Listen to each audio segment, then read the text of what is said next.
meeting where we're hosting a Meet the Candidates night. So we're going to get going right now.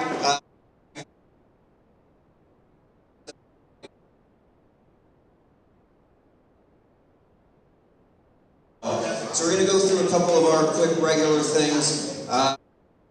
Lake Worth Beach is coming up this Friday. $25, correct? And it is a series of downtown merchants, bars, restaurants. 30. It sells out every time. It usually has it. You see the new blueprint, which is the old South Shore is open, and it's called the Blueprint Bar and Grill. All right, so Cheryl has tickets after the event. They're $25, and it does sell out every single time. And she's in the corner for me. What's Cheryl in the corner? I have John Faust from the Downtown Jewel Neighborhood Association.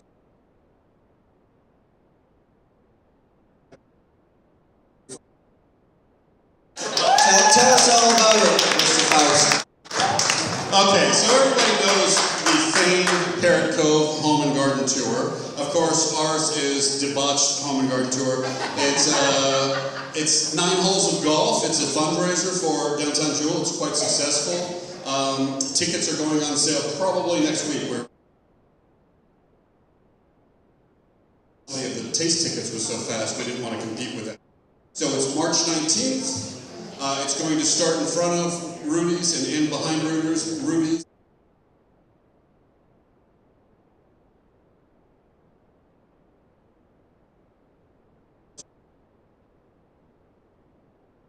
And I think you own a Downtown Jewel costume, so I'm looking for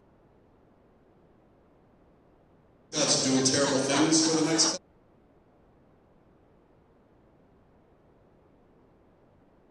I wanted to come out and personally honor our 8-year undefeated streak. I think it's been that Parrot Cove has left with their jacket. They have to keep buying new ones. But it's always a good time for anyone who hasn't done it. Certainly enjoyable. They put on a good show. That is their fundraiser. So it does help with some of the neighborhood items that go on there as well. And like I say, it's a lot of fun. And we'll win again this year. So thank you, John, for coming in. And I'm sorry, where can they get tickets? It'll be at Paul's and The Ave. Andy's Tacky Tours. And the Tacky Tours. Just like the Great Taste tickets as well. Okay. David and Deborah, if you guys can come up. David and Deborah are going to talk to us a little bit about an initiative they have going. This lovely artwork up here is a nice backdrop for me again. Although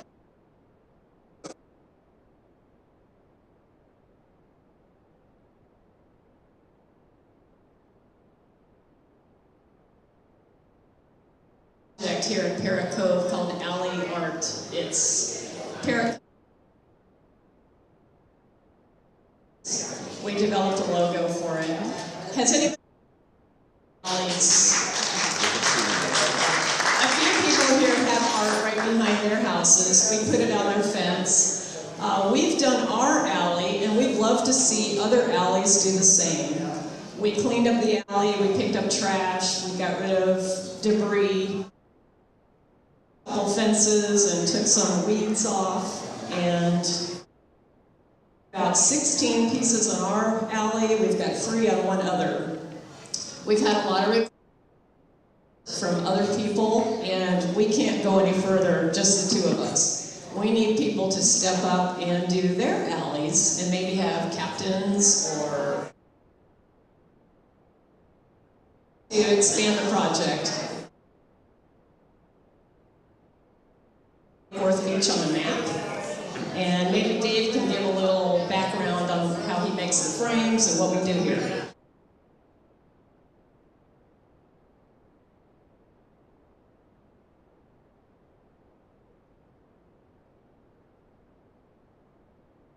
North Carolina, but our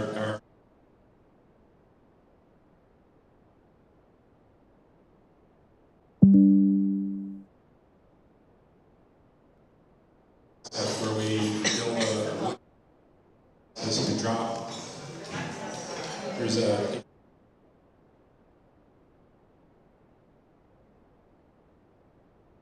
styrofoam, weather resistant, and it just simply drops into a wooden frame that we mount to at will decide seconds to change the art.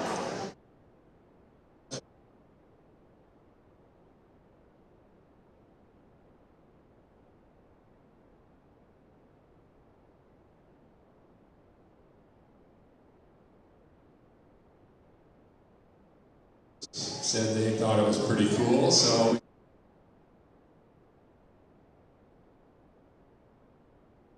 expanded to now we have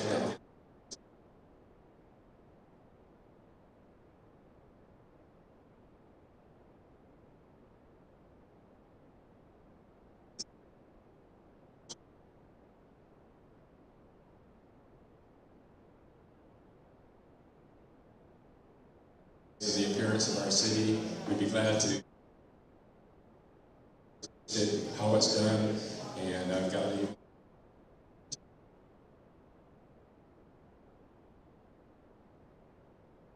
If anybody wants to sign up to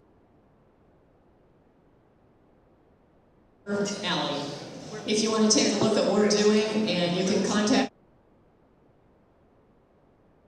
it. And we'd love to see all of downtown done this way, especially in Parrot Cove. We think Parrot Cove's pretty special.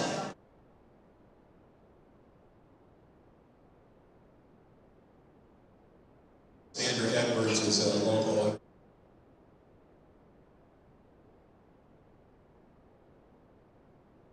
This could be a great way for the of our community to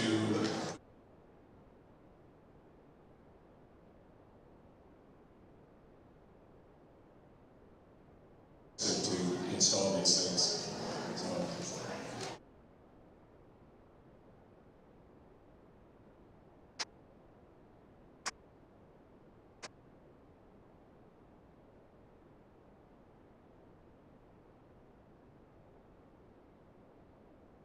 Having Deborah and David here.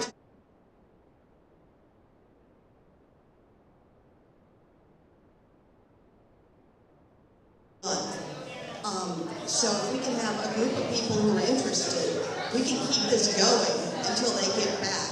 So that's the purpose of the sign-up sheet. So if you want to help, give us your name and email and tell us what you want to do, and maybe we can. Very much, and we will send out a yes. Yeah. So we're in it around. We'll also send out an email to the Parrot Cove membership. Yes, sure. Yes. Yes, we will do that. We'll also send it over to the NAPC, and they.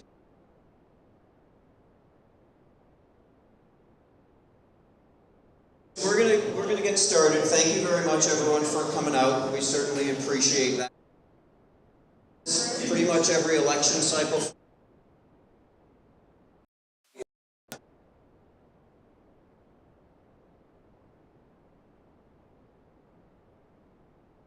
It was certainly a challenge to do that, so we wanted to continue with it. Again, this time, the purpose, of course, is to allow all of you to hear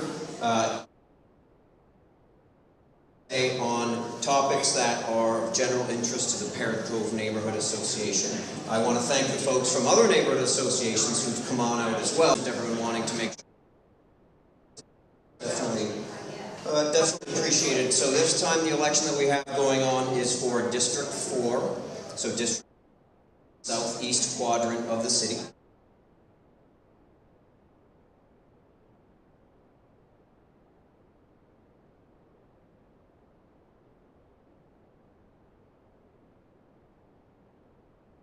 We lost the live stream. Moment here while we have a little technical item.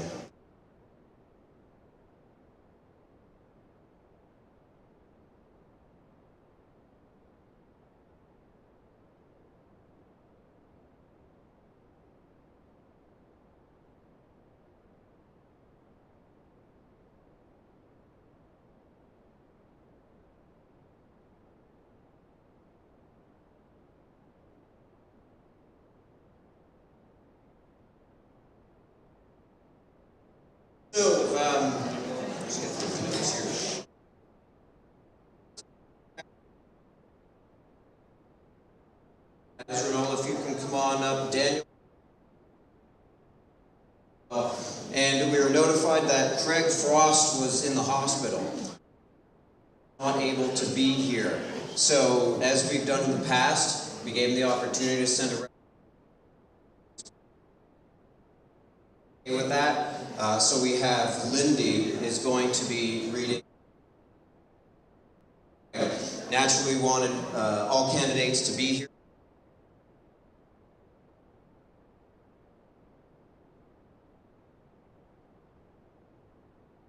Also be another opportunity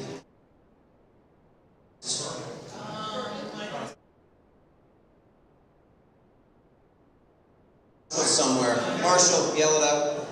The pavilion in the south. South Pump, or not. Brian Park will have theirs next week on Monday at the pavilion. Thank you, and I believe Craig. But rather than just send you all home, we and the candidate.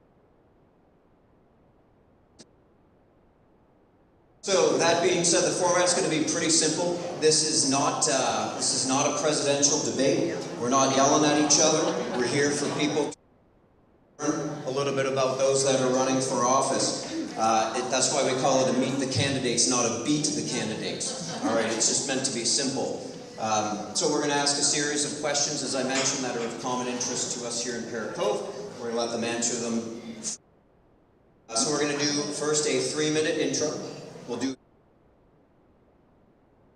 7 or 8 questions. That will be 2 minutes. So one more time, we have Ronaldo Diaz, Daniel Morgan, and Lindy sitting in for Craig Frost. We give them a round of applause for coming out. Thank you very much, guys, and thank you for working with the situation.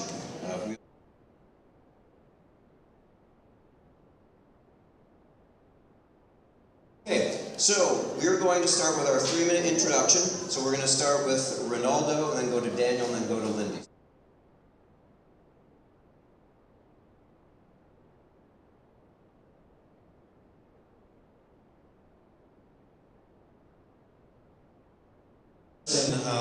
Again, Ronaldo Diaz. So much for packing this room. Neighborhood associations are really a great opportunity to communicate themselves in the dais, and I really appreciate it.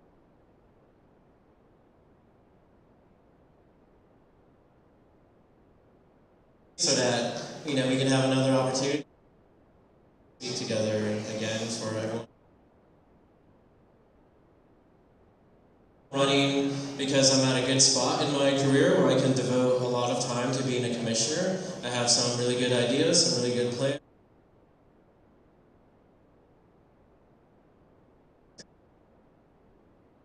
To the dais. Some things that I'm very familiar with.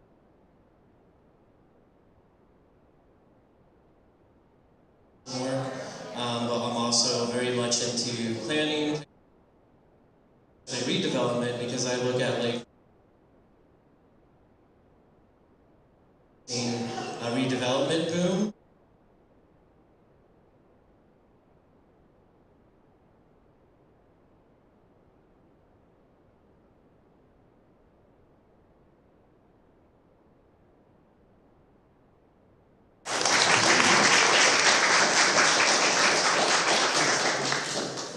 Hi everyone.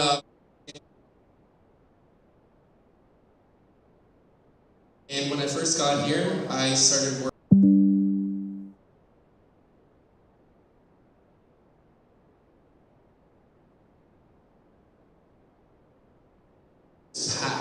Packed, like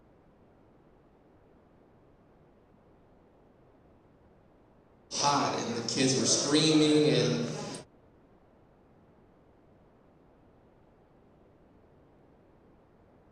I realized, that this place is doing something, and I want to be a part of it. I had a chance to sit down and talk to people. They would tell me about what's, and I would try to connect them with resources and services.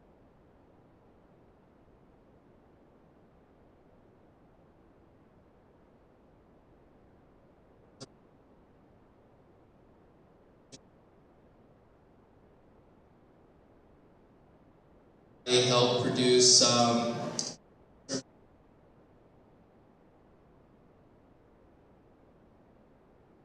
in the Palm Beach Post, second largest in the county.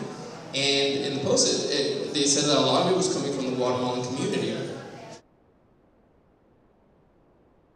I helped organize one of the first and largest COVID-19 testing sites, Avenue South and 8th Street. What we did, first of all, is we opened at 5 p.m. so that the essential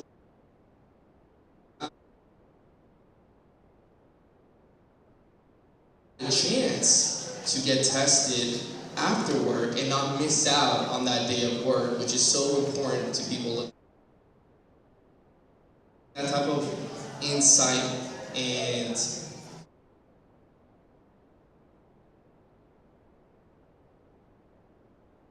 serving on the commission.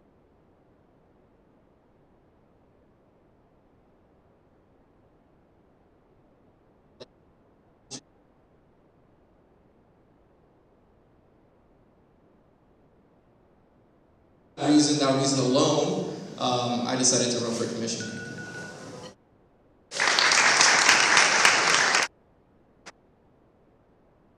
Well, obviously, I am not Craig Frost. I dress. But what I do want to say is that I'm honored tonight to represent him. And as Anthony alluded to,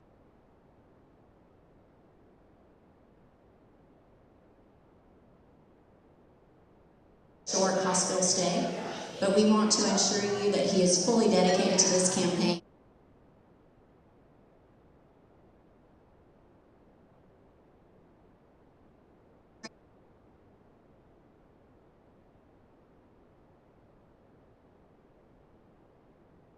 So what can I tell you about Craig Frost?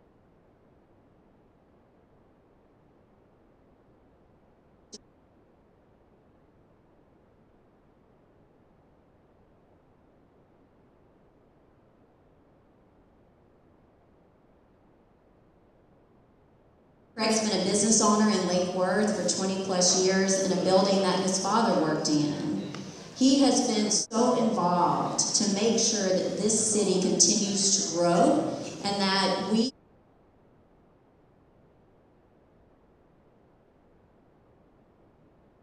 of his neighborhood association, Pineapple Beach. He's had affiliations and work with Bridges, Healthier Lake Worth. He is currently serving on the Tourism Task Force and has done work with the former Chamber of Commerce.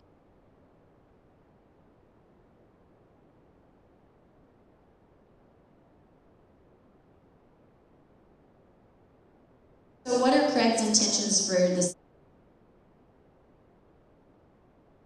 stream open? And do it with the Gills. They have been work and they deserve to complete the job. We also want to dollars that are coming down, the acronym is ARPA, that those funds are being used to store up our reserves in the city. If you know anything about city finances, this money is and that we're financially secure to move forward with the initiatives that we as citizens all want to see here. As many of you know, the road bond only did right now when it comes to our septic systems and backing up, and people are tired of seeing those things not being handled. And if we don't start meeting the demand of the developments here, then we're going to miss the mark. So what I ask for you tonight, first of all, is to show me a little grace. I didn't know I was doing this until about 20 hours ago, and I haven't slept since. And Ronaldo for giving me this opportunity. I just want you to Betty Resch, and if they believe that Craig's the best man for the job, we hope you will too.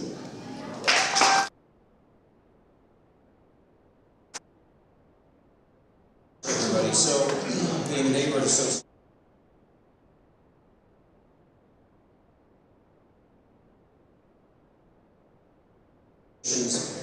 in volunteering to help our community make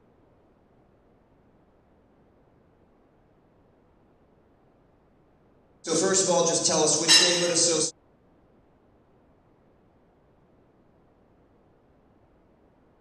Over the years, that has improved the community.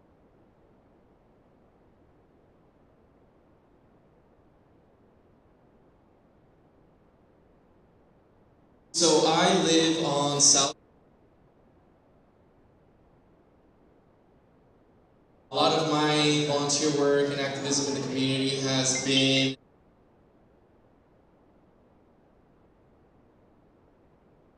that organization is doing right now is tremendous.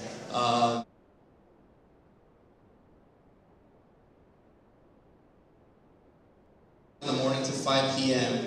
and only get up for a glass of water and to use the restroom, and consistently see our city seeking out help. And so, I mentor a group of high school students, a youth group. These young women were able to obtain informative videos in indigenous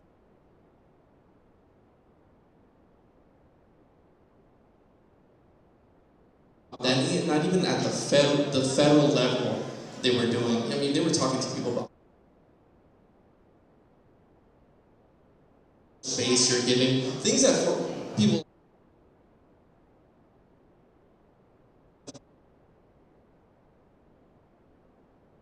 a hurricane ever being a big deal, but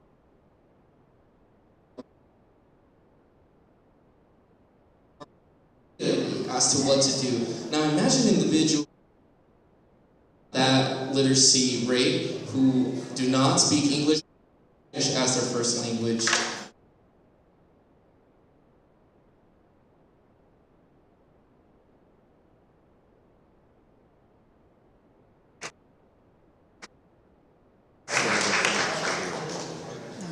So I'm not sure if I should speak as Craig, like do a voice, or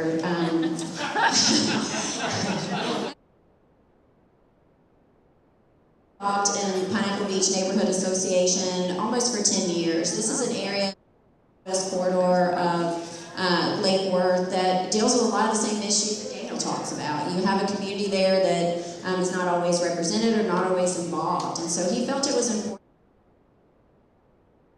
what resources were there. And I think one of the things that I admire about Craig is that he understands the importance of connection. And so 3 years ago, he got involved with the Neighborhood Association President's Council. And for those of you that don't know what that is the council of all the presidents from all the neighborhoods. They talk about, yes, we talk about flossing or fun things, but we really delve into what are the needs of our city, because we are one of probably in 7 square miles the most diverse city I've ever been in. President 3 years ago, he really took the initiative to make sure that. So we went out and started looking at ways that we could be more plugged in. For him, that we started doing monthly cleanups. He reinvented involvement there. They have so many incentives with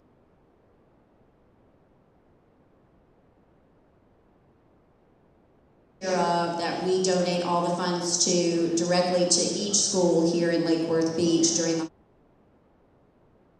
Again, it's something when you look at his resume, if you will, for being your city commissioner, he does the work every day.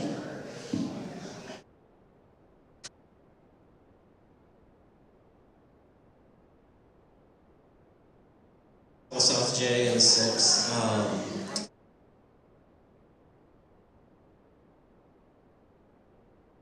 So not only have I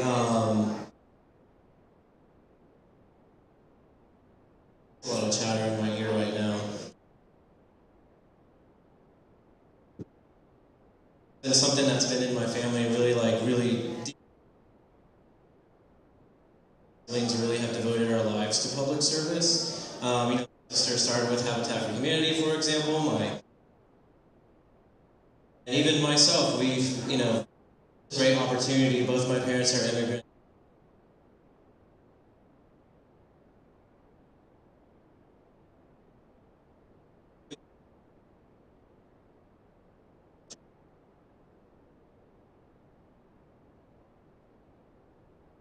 Of course, very much known for starting Lake Worth Waterkeeper. It is largely a volunteer organization. Scientific research, like horseshoe crab tagging we're about to take on.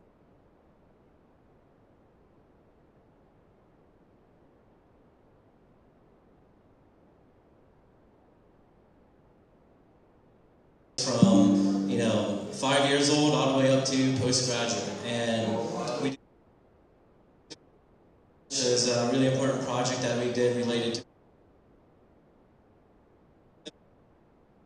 in terms of a wastewater leak that is going on at the boat ramp, and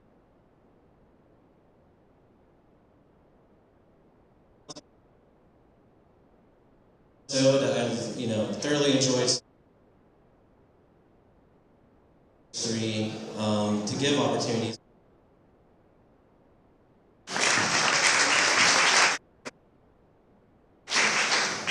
All right.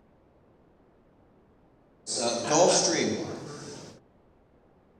On for a very long time. Anytime at our Parrot Cove meetings we have any city official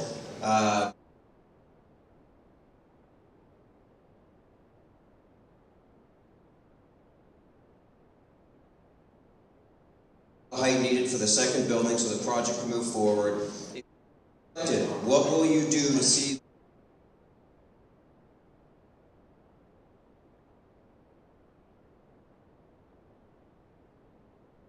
As I stated in the opening, this campaign is the Gulfstream Hotel as it stands today with the Gills. We understand that there's been, Gulfstream and incentives, and it's going to cost the city. I think I heard a number.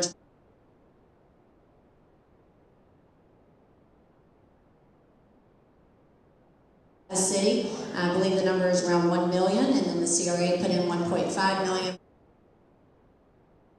Time period. And so when you start to think about that and the investment, this is a building that has sat empty for 17 years. We now have an investor who specializes in restorations of this type, who has been for the last 2 years, and we approved it. And so I think what I would say about this campaign, if Craig is elected, we will get in there and we will work diligently to see this project completed, to finally see that beautiful structure be a beacon for Lake Worth Beach, because everything about the hotel is going to bring revenue into, it's going to bring jobs, it's going to bring businesses, and it's finally time that it will have some comps to compare it to, because a lot of times and you want to open up a hotel and there's literally no hotel to compare it to, then you don't get funding. And so this is just an opportunity. We voted, it's done, we have investors, let's move it forward.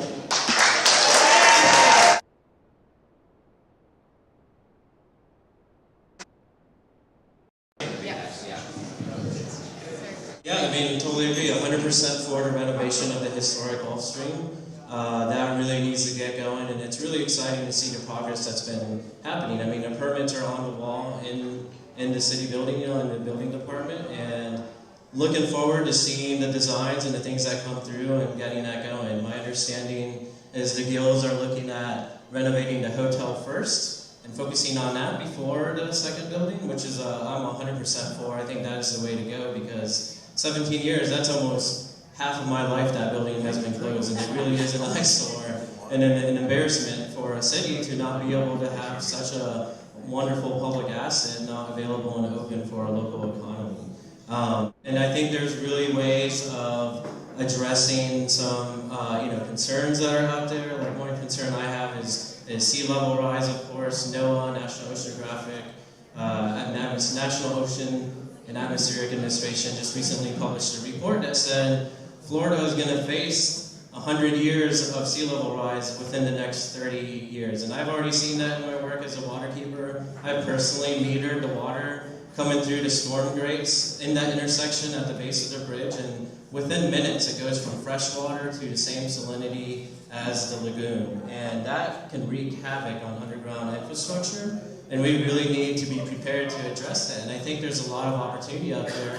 I would really like to work with the new city manager to see how we can staff some grant writers and people who are going to pursue some really big federal grants to help us resolve some of these issues before they become even more serious.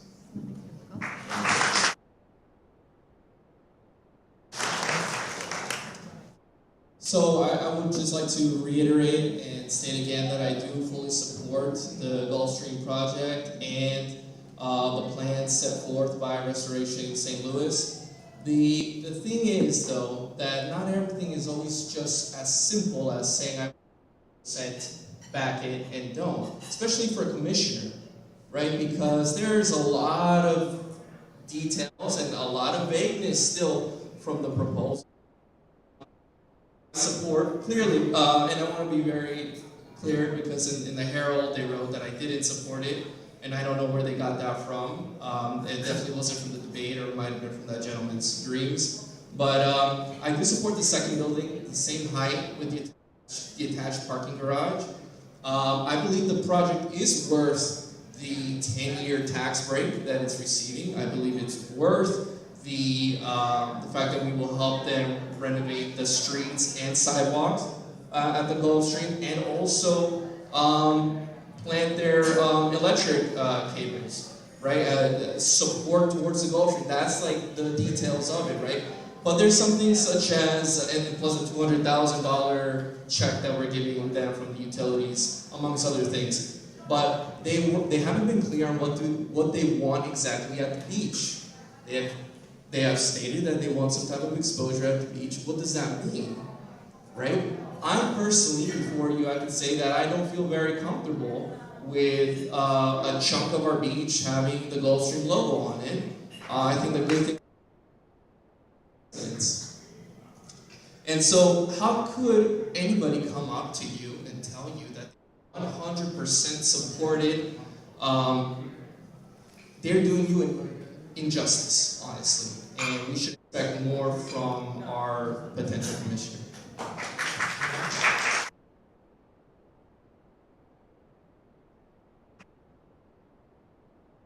Great leader. Okay, if anybody in here didn't see this next one coming, you're probably from Boynton Beach and you're lost. So, your vision for the beach and pool complex.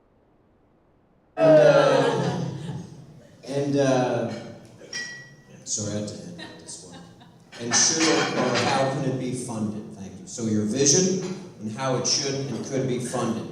And so we're going to start with Ronaldo, Daniel, Lindy. Yeah, that's another one that has some really good momentum, I feel. There's proposals or requests out there. And I've heard some really interesting concepts. I mean, like one of my favorites is the dune or the top of the hill to start, bringing in some native trees, some shade plants, and start like some kind of outdoor restaurant with a great view of the ocean. I think that's really good. I think we should really open ourselves up to different interpretations of what a pool can be. A big mistake, of course, was when the whole complex was being redone, that the pavers were done and nothing was done to the pool. That unfortunately left it in disrepair, and we call that, that's demolition by neglect, really. And unfortunately, that we've moved beyond that aspect. It's a little bit too late, but there's a lot of opportunity and a lot of interesting proposals out there. I feel like that we can move forward on and find something that works for the community. One thing that I definitely want to be really explicit about, especially when it comes to fun complex and the casino. Right now, I feel they are underutilized as an asset for the community, but I absolutely cringe when I hear ideas of turning it into a public-private partnership or handing it over to private companies. I would much rather keep that a public asset because it is Lake Worth property, it is taxpayers' property, and it should serve its purpose as such. And really, between that, the Gulf Stream, between getting businesses open along our downtown and our US 1 corridor, Lake Worth is really ripe to be a destination, not just for tourists, but even our neighbors and neighboring towns. We have some really great stores, some really great retail operations, amazing restaurants, and we really need to build on that. And I think the focal point is, for sure, our beach complex, and that needs to be utilized to its full potential.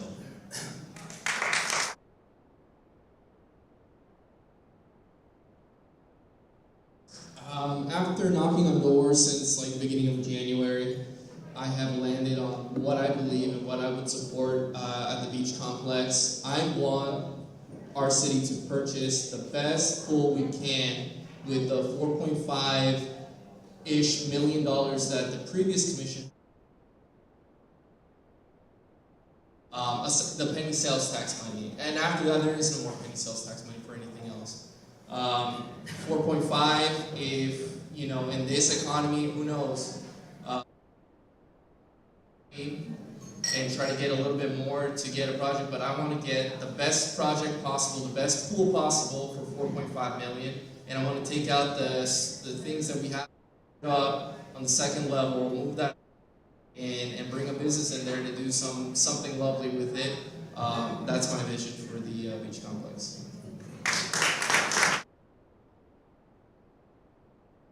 I don't know about y'all, but I'll be glad we have a debate. We're not talking about pools in the Gulf Stream, so we can start talking about other things and get the city moving forward. Craig's vision for the pool complex is one of which we want to see it to be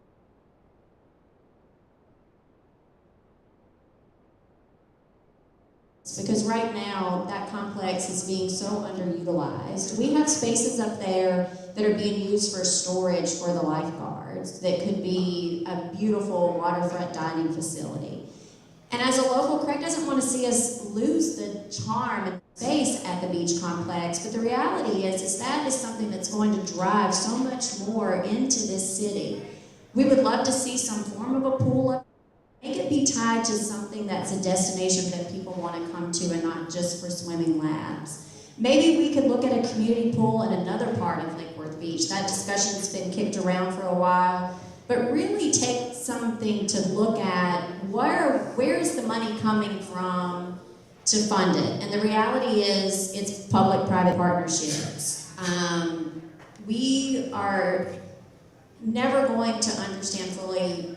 That pool has been sitting empty just like the Gulf Stream for so many years. And if we can come in with something that we feel is sustainable, it's drive visitors into our cities, but we as locals can go take our kids there. You may have a splash pad with a tiki bar, but make it a prime destination for not only locals but for tourism, and so that we continue to generate. Right now, the most revenue comes from parking, and so just imagine if we had something beautiful up there besides a big hole, what we could do with that space. So that's our vision.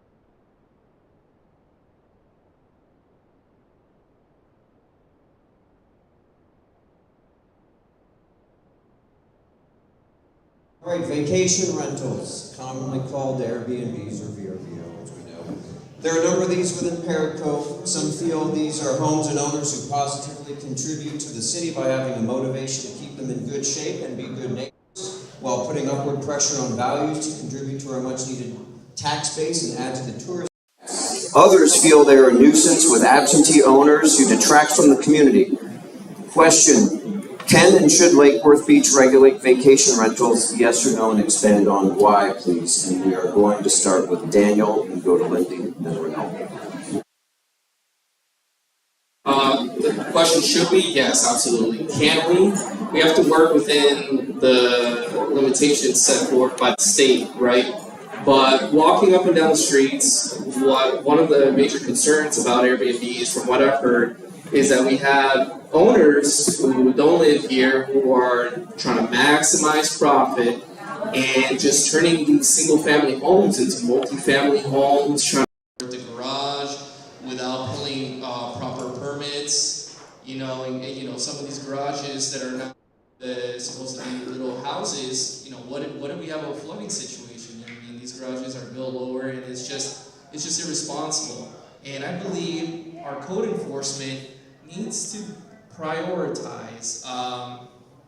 From individuals in their homes, I feel as though maybe our code enforcement, their priorities are not aligned with the communities. And so what we can do, we should regulate Airbnbs. I would love to learn exactly what we could do, because I personally would rather see families living in those homes than having them for vacation rentals, honestly. And once we get the Gulf Stream up, hopefully we don't even have to deal with that many Airbnbs anymore. I recognize how they've contributed to some areas of our looking appearance, but we cannot have people just doing whatever they want, especially in our historic districts. It's wrong. There's a system in place for all of this, and we need to.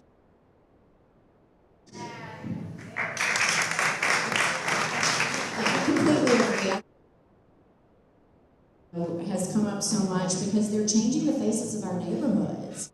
I can't tell you how many times Craig's, talked with, in our, just the noise is just such a problem, and it's changing the face of our neighborhoods. And to Daniel's point, as many people that are coming here as absentee landlords, we've got to get a handle on the Airbnb business. Right now, safety issues, code enforcement, really truly looking at other municipalities who are putting in some regulations. If you go right now down to the Keys, it's very interesting because one key allows you to only do it for 30 days, and then another key allows you to do it for the weekends. And so I think this is a bigger discussion, not just obviously for Lake Worth Beach, but at the maybe county and state level.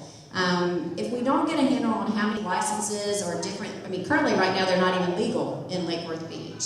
And so I think that it's something that is going to really take you and our citizens to really get behind your commission to keep pushing it, because it's really the neighbors next door who are having to deal with these properties that are really being.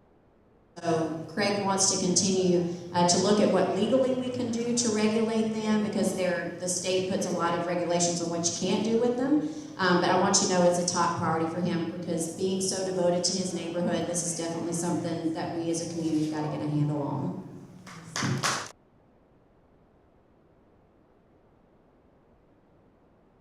I agree with both those answers, so I'll try not to overlap in agreement.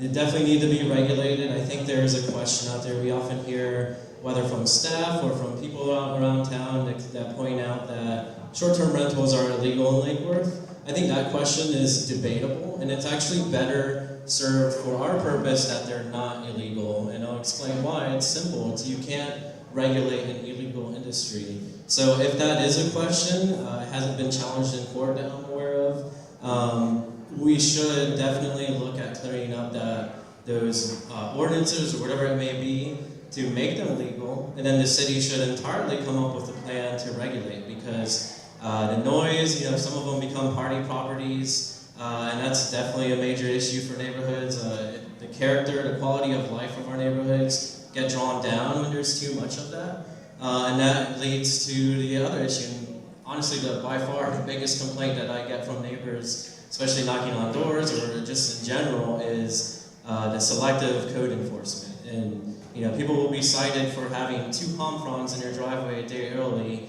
but the party house, next door, nothing ever happens to them. And that is just, very inappropriate. Obviously, rules don't mean anything unless there's enforcement to follow up, and it should be applied across the board. And I think code enforcement should, is the tool to help keep those nuisance short-term rentals in check. I do recognize that Airbnbs and short-term rentals do quite a lot for our local economy. They're often hiring local landscape companies, local cleaners, so on and so forth. I personally, when I travel, I love the concept of being able to pay money to a local homeowner and be a part of their passive income. So I like the concept of it, and I think it better serves their industry if we have good regulation to protect it.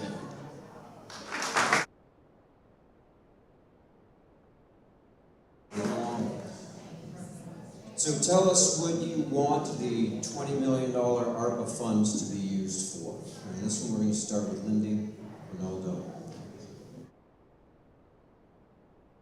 So one of the things that's super important to understand about Lake Worth Beach is, when you start looking at city finances, it can be something that can be a little bit challenging, even for a city commissioner. The report's almost 400 pages long. And so I think we are really going to be relying on Bruce Miller who is the finance director, to help guide Craig through this campaign to help understand exactly what those ARPA funds can be used for and how they can be best allocated. One of the things that has come about with those funds is to making sure that we use them to shore up our reserves so that we can have a better credit score to refinance part of our bond loan. This is a trickle-down effect for us, which will allow us to be able to have a better credit rating. We can receive more funding. But I think one of the things that Craig wants to really ensure is that we start to run this city like a business, and we use those monies in a way that they are going to financially secure us for the future, and make sure that they are not frivolously spent on other items that we could find other fundings for. We have a lot of infrastructure issues right now that we don't have money for. When you walked here tonight or you drove here, I mean, our roads are still an issue. We have public works buildings that have such need for repair that the city, from the fire department, as you all know, they lease that building from us. It needs almost $1 million or more in work. So there's just a lot of things that you want to make sure when we start talking about where this city is fiscally going, is that we don't lose sight of where the money should go. And I feel like with Craig Frost in office, you're going to make sure that we are being financially sound before we spend one penny of that money. It needs to be allocated. It needs to be a consensus among the commission and the finance advisory board. With Bruce Miller, who was in the finance department, and we want to ensure you that Craig is going to be there watching over those dollars to make sure they're here for us if there's ever a pandemic, and that we've got those reserves to use it towards our capital.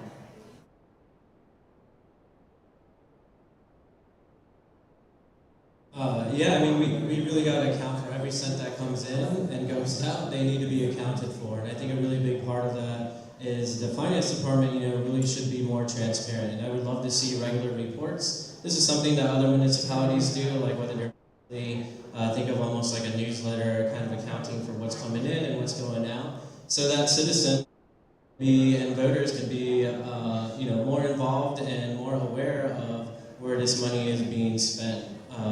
Things like citizen oversight boards are really useful in that regard in terms of providing, commentary and insight on how these dollars should be spent throughout our city. And I totally expect that most of those comments are going to say infrastructure. I mean, we all know, certain potholes that have been there for so long that even after they're fixed, I'm still driving around them from muscle memory.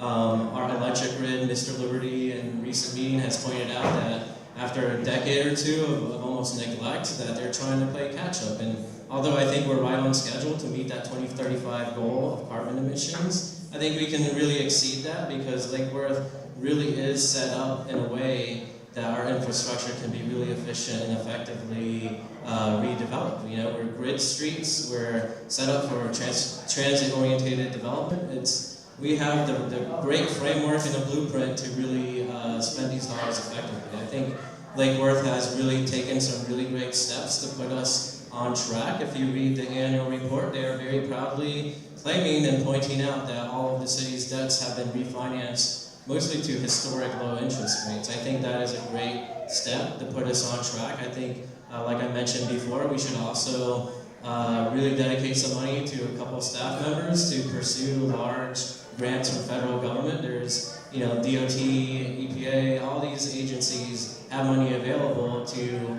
help, subsidize and add on to what we're already getting.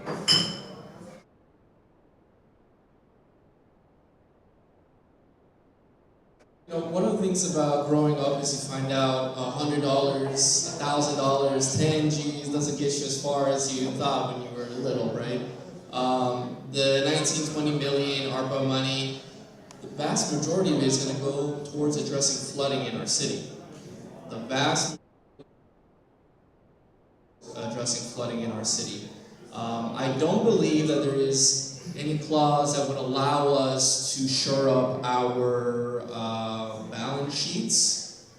There's some way you could pay to your general fund from missed out services, but the majority of this money will go towards addressing flooding. But for the other portion, I think you can maybe choose a project or two.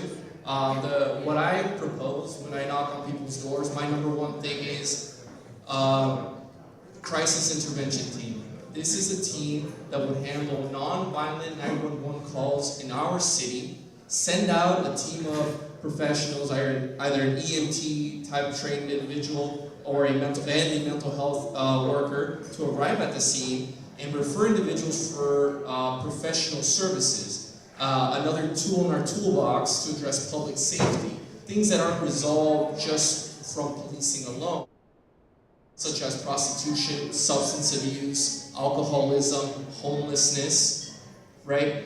We have a once-in-a-lifetime opportunity, or generation opportunity, to pilot a program that will really yield results for our city. In other parts of the country, they've implemented this crisis intervention team.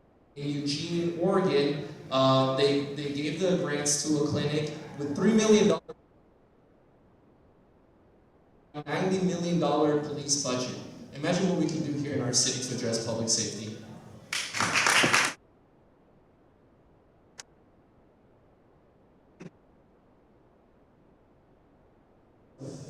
Parrot Cove Neighborhood Association Board of Directors has a long history of engaging with the Palm Beach Sheriff's Office for community policing and ensuring that concerns of our members and neighbors are addressed and have been brought to their attention when we feel certain areas need additional attention. Question: are you in favor of maintaining our local PBSO contract? Yes or no, and please explain or expand on why. With that, we're going to start with Ronaldo, then Daniel, then. Yeah, that's a great question. From my understanding, that momentum is already happening for the police contract. You're also getting additional, at least in the short term. A little known fact about me, I did go through police academy years ago. Like I said, I have family in law enforcement. My brother is an FDLE officer or agent. So this is something I really understand a lot in terms of community-oriented policing and its role in our communities. I think Daniel really brought up some really good points that there are services that we can provide to really make our police officers' job easier, right? If we invest in services that are, more directly addressing our houseless situations, addiction, the crime, there are services out there that are proven to make the police job a lot easier. You know, our PBSO officers, they certainly, we need them. They serve a really specific role. We need them, especially for violent crimes and offenders. I live on the south end, right behind that gas station on 6th Avenue, so I'm very aware of the issues that this city faces. And like I said, PBSO, we need them, but also we need to invest in the services that are needed to help them achieve their goals, and that is community services like Daniel has mentioned, but also things like planning theory, right? There's lots of planning theory points out if you show that you care for that particular segment of community, if you do good lighting, if you do good plans and good infrastructure in terms of streets and sidewalks and how they're developed and how they look, crime will go down, and that's just a proven thing. And I totally would support that.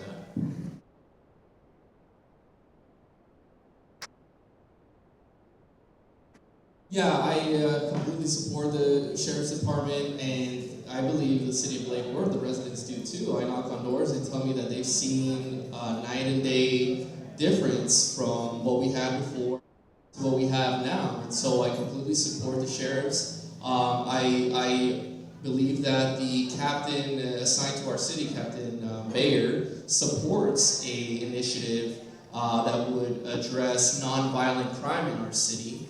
And so, back in 2020, Sheriff Bradshaw was talking about, why the Sheriff's Department had expanded its budget so much.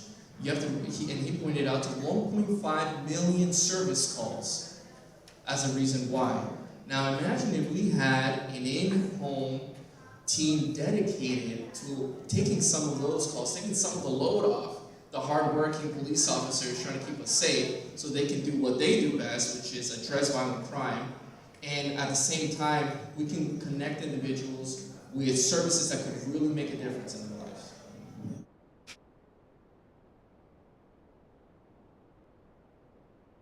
Okay, Greg 100% supports keeping PBSO and our contract intact. It's not a hard, We know that these officers, we see them downtown, we see they're being called in, as Daniel Arnaldo alluded to so many different areas with so many different issues. Craig, grew up in Pineapple Beach, and he said he remembers just exactly what, all the evolution that we've seen in that community. And he attributes that to us being able to have the police presence that we needed to help keep the people who are doing the right thing safe. And I think that when you get to spend some one-on-one time with Craig, you're going to see that this is something he feels strongly in. And that he also recognizes we've got to do better when it comes to mental health issues, addictions, homelessness, all the things that we deal with, again, in this little 7 square mile. But keeping PBSO intact is 100% something that we support and will continue to support.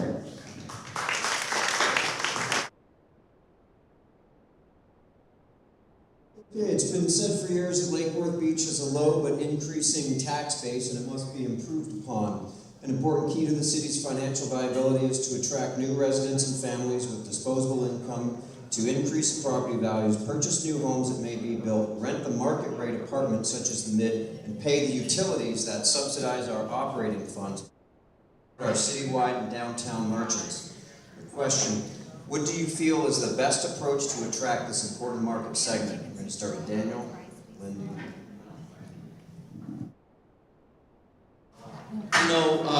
For our city to grow, in our tax base to grow, we definitely need development. But in the question, they asked, what could attract families with disposable income? One of the things that I've learned from living here in Lake Worth Beach is that a lot of individuals are somewhat hesitant to move down here, especially if they're raising a family, because unfortunately, our schools, 4 of our schools, are the lowest performing in Palm Beach County, right? Some of the lowest performing schools during the transition to virtual learning, the lowest attendance rate, right? We need to address this. And from working on the ground with these families, I identified an opportunity which is to help them with housing stability. Now, we can do a lot by tackling the big issue of slumlords here in our city by directing our code enforcement to prioritize making sure that if somebody's renting a property, that it's up to par and that it's a healthy place for people to raise children. And we will see our schools improve along with compatible development. The mid is a lovely building there and then deco green on top of it, but I think we need to also ask for some workforce housing in any of the type of projects that we're getting at, because and there's just a shortage in housing inventory. People are finding it very difficult to find homes, and so I think a balanced approach, compatible development, also addressing the situations in our schools and public safety will go a long way towards attracting more people to Lake Worth Beach.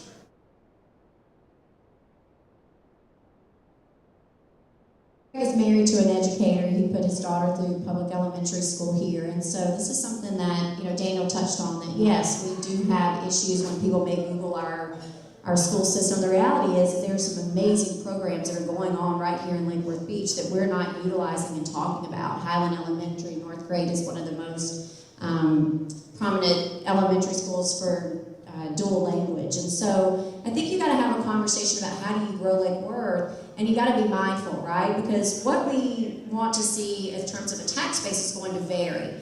If we want to attract families, then you're absolutely right. Our schools have to be addressed. But if we want to attract, which for a lot of times knocking on doors are people who are couples that are retired, or people who move here because they want to change from the big cities, or whatever brings you to Lake Worth Beach, it's going to be different for everyone.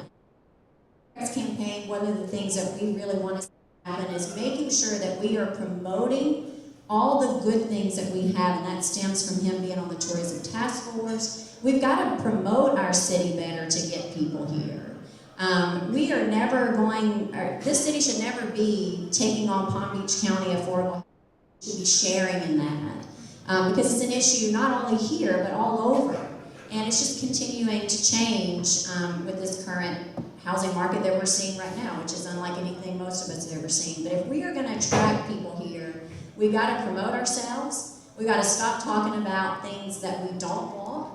And we've got a vision collectively that I hope that when you see Craig Frost on this commission, that he's going to be sitting at that table talking about how we elevate this community and getting them to come here because they want to come here, not because we have to convince them.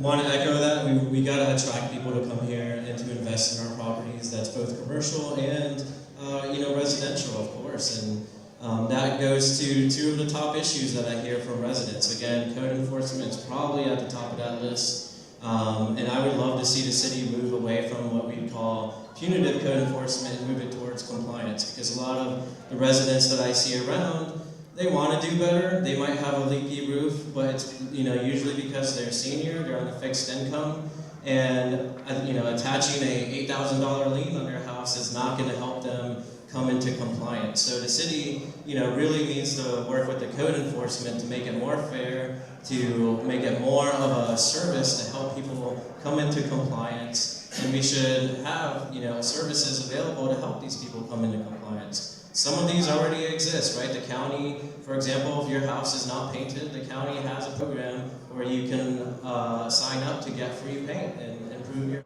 home. And there's really, nothing that gets in the way of Lake Worth of providing the same kind of level of service.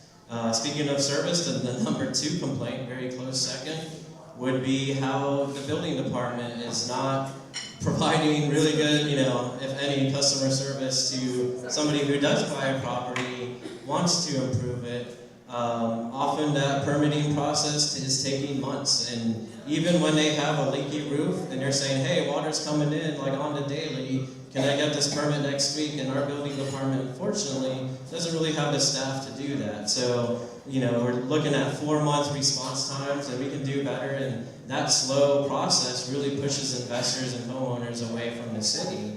So much so that people who already live here are wanting to move out because they're trying to fix their homes, they're trying to do the right thing, but the policy reform isn't there to help them achieve those goals.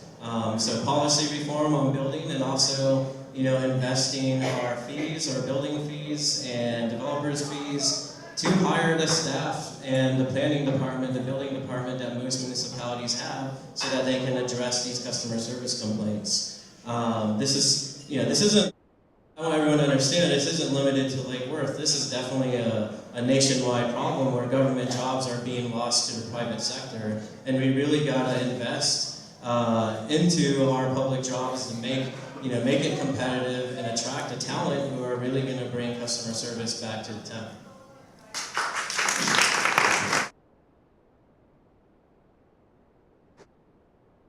The golf course that we have right here in our neighborhood runs the entirety of Parrot Cove. Its entrance is here, and many people bought specifically to be on the golf course. Many suggestions have been made for it over the years, and many different ideas exist on what it should be. The question is, what do you feel the golf course's future should be? I'm going to start with Lindy, and Ronaldo, and Deb. When we think about Lake Worth and what are some of those amenities, so this is an amenity that the city manages. Once again, we're in a landlord situation here. Mitch and his team do an amazing job making sure that they host events like this. It's a destination for people. And so I think that one of the things that Craig would like to see happen here is, first of all, making sure that whatever comes into this space continues to serve our residents. And so if we are here tonight because we enjoy food, good community, and an 18-hole golf that's cheap, sort of how we promote the beach club. However, if you look from the outside, what does someone else see? And so I think it just goes back to the tourism aspect. Are we going to use it as more asset to not only provide recreation, our parks? We have such beautiful spaces here. But the beach club, I think, should evolve as time goes along. We all know that people's desires for things change, but everybody loves golf, or most people love golf when they come to Florida. So we'd like to just see that partnership continue, making sure that this building, as you notice, it's been renovated, the city put into that, and really making sure that we're keeping a close eye on the golf course itself. I'm not going to attempt to answer title search and things, because that's not my wheelhouse, but it's definitely going to have to be addressed at some point. And so we just want to make sure that this continues to be a viable asset for the city and that we continue to promote it and do the best that we can.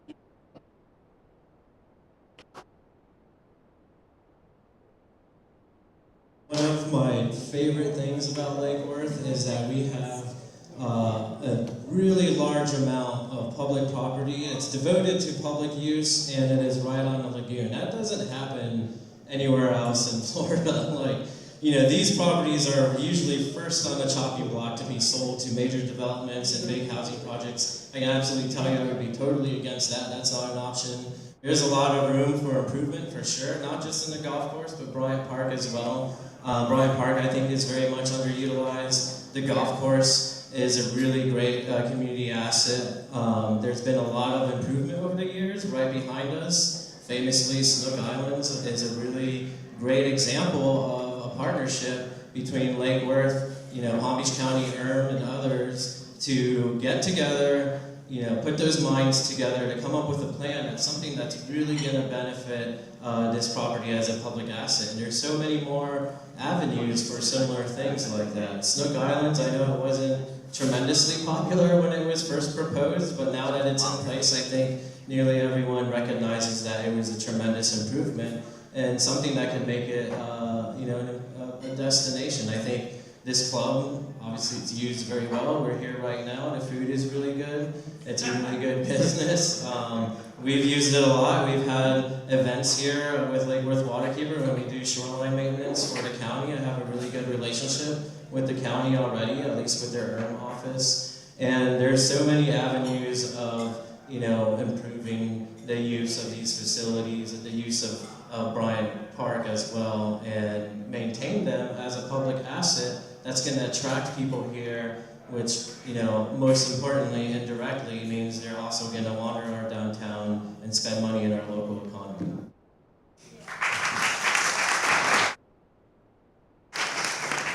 Yeah, I think we have a great thing going. You know, what I love about Lake Worth Beach is that it prioritizes.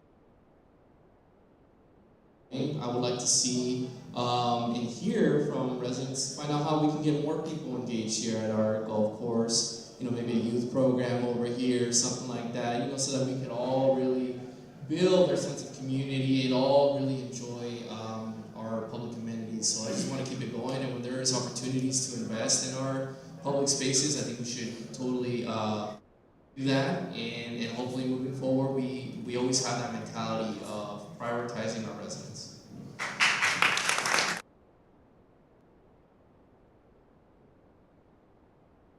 Okay, so more of a general question for you. What do you envision the city to be? And give us an example of how your background, experience, and transferable skills will get us there. I'm going to go with Ronaldo, Daniel. Sure, so like I mentioned before, if it hasn't started already, we're facing a really important redevelopment boom in this city. And, you know, we're trying to help it reach its full potential, and I think the future of community planning, and if you follow along on the most innovative city planners across the country and the world, you know, what we're looking at in the future is something that's sustainable, that's resilient to climate warming, to sea level rise, so on and so forth. I know I've mentioned that before. I don't like that messaging that, oh, sea level rise is happening, it's doom and gloom. No, we can resolve it. You know, these mangroves behind us are a really important part of that. So is the living shorelines that we maintain for the county along Bryant Park, Parrot Cove, so on. Those also become really important community assets, right? Before, when I was a kid, we would never fish in this part of Lake Worth Lagoon. Those of you that know me well know I'm a little bit obsessed with fishing. And as a kid, we would never really fish this part of the lagoon unless you actually wanted, you know, what we would call trash fish. But now we do a lot of our education programs, so on, for kids. You know, one example, we do seine netting. That's when you walk out with the big 20-foot net and you see what kind of little fish are out there. And we have found some really incredible stuff. Larval of bonefish and tarpon, so we know they're nesting there. I mentioned we're taking on some horseshoe crab tagging. We know they're nesting in this part of the lagoon. I know that probably doesn't mean that much to a lot of you if you're not following the environment, but that is a really good sign. When you see horseshoe crabs nesting on your beaches or in your inshore, that means that the water quality is really good and that you have nice sandy beaches, that they are known to be really picky. And one of the only reported instances of that is right here on Parrot Cove. So the future of Lake Worth really needs a plan, and it's something that's environmentally friendly, that's walkable, that encourages small business over franchises.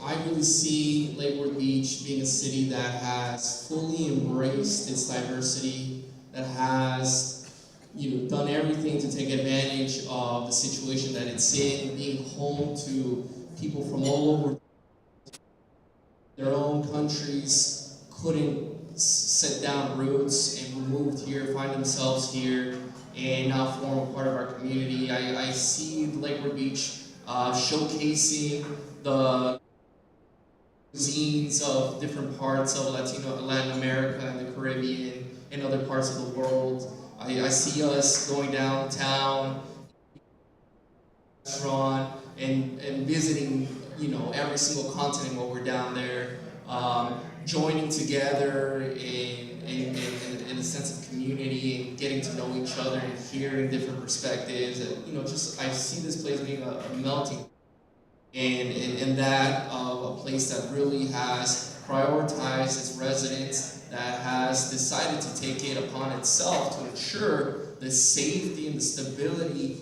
of the people who are living here, maximizing the resources that it has, and just living it and having this wonderful diversity that comes, richness that comes with it. That's what I see for Lake Worth Beach moving on.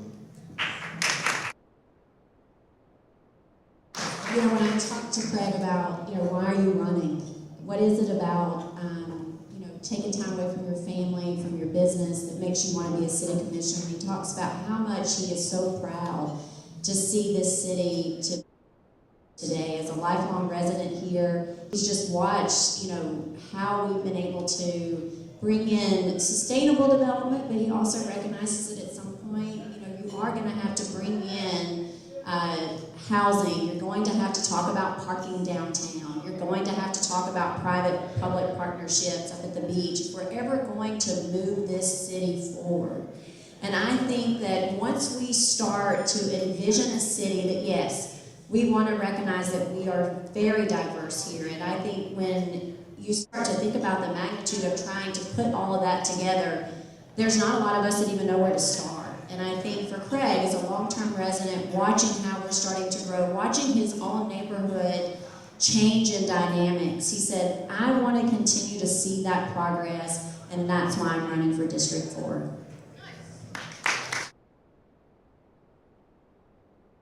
Thank you, everybody. So as we start to wind down and moving on to our closing remarks, we've come to my favorite part of the night, which is the feats of strength, which we'll be doing outside of the obstacle course.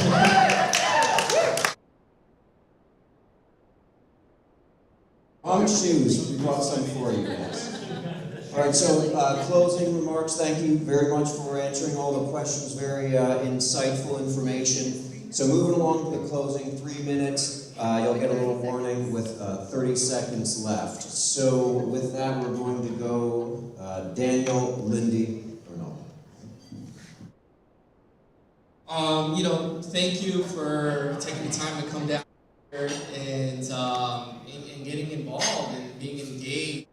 It just gives me just courage to go up and try to represent and try to get something done for our city, because the only way to do anything of significance is by working together and getting involved. And in my 5 years of living here in Lake Worth Beach, that's what I've tried to engage in. Get people involved, participating, interested, make a difference. I am totally prepared to, just fill the role of commissioner, devote myself to making sure I can do the best job possible. And I know I can do that because I am genuinely interested in hearing from my neighbors down over in downtown Jewel, my constituents in District 4, and my friends and also fellow neighbors here in Parrot Cove. I love learning new things and hearing just all the different perspectives and backgrounds that are here in the city. And I want to take that enthusiasm and that passion for really finding out what's going on and bring it to the commission and also complement it with the experiences that I've had and the background that I've developed. You know, it would just be a complete pleasure and an honor to be able to serve as a District 4 Commissioner.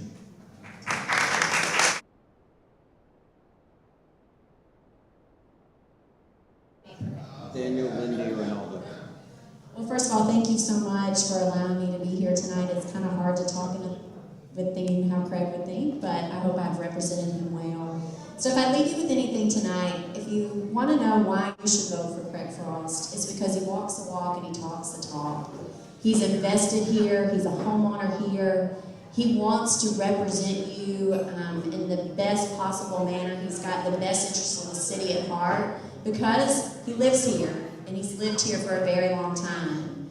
I think, you know, for him, when we talk about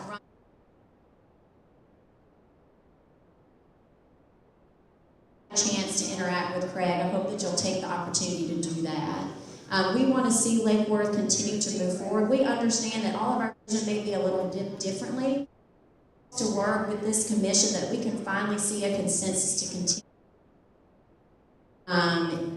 It's such when you get to interact with his neighbors and you get to see him as a business owner and the pride that he takes in that.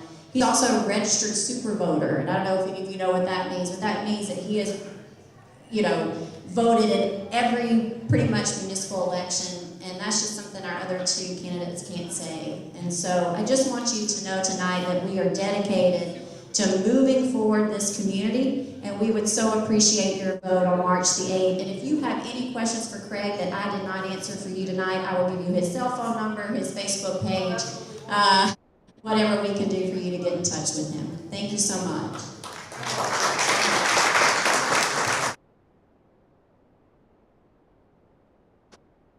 This is, you know, you have some really great choices, and I bring a lot to the table in terms of experience, and I've really worked hard to earn that experience, and I've, you know, really dedicated to my career to public interest, right, in many ways to great sacrifice. I mean, what I've learned over the years, I could really be doing a lot of things with my life, and I have always dedicated to improving that quality of life of really Floridians, right? I'm known for working on Everglades issues, on social justice issues all around, and I have a lot of experience on resolving big, you know, issues, getting lots of money for restoration projects. I have that experience and that talent, and I'm more importantly at a place in my career where I can really dedicate more than full time to be a commissioner. So I'm really looking forward to the opportunity to carry on the community's will and what's needed, and bringing on a plan for Lake Worth so that it can, you know, be redeveloped, be built to its full potential.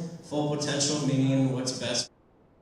That's going to be long-standing, that's going to last decades, and it's going to, you know, really set our community up for decades of success. And this is going to be a town that we're going to be proud of for many years to come.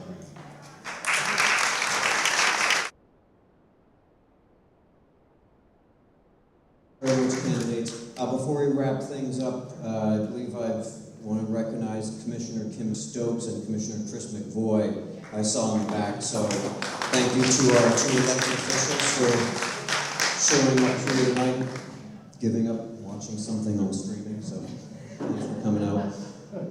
Okay, well, thank you very much, guys. Can I have a big round of applause for these guys coming out?